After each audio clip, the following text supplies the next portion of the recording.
తమ్ముడు ఎట్లుందిరా? వేడి వేడి పులుసు, వేడి వేడి అన్నం. ఈరోజు ఎంత పని అయితే చేసిందో అంత తృప్తిగా అన్నం పెట్టినాం. తిను మరిగా. కానీ కావాల్సింది అక్క, తినలేకపోతున్నా. అంతేనా? తినాలి, వేడి వేడి తింటే ఎక్కువ తినాలనిపిస్తుంది.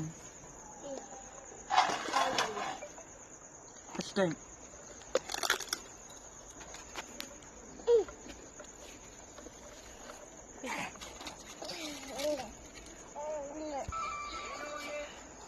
మీరందరు తిన్నారా లేదా కామెంట్ చేయండి. మా తమ్ముడు ఎంత కష్టంతో తింటున్నావు చూడు. నేనైతే చాలా ఇష్టంతో పెట్టా మా తమ్ముడి కన్నా.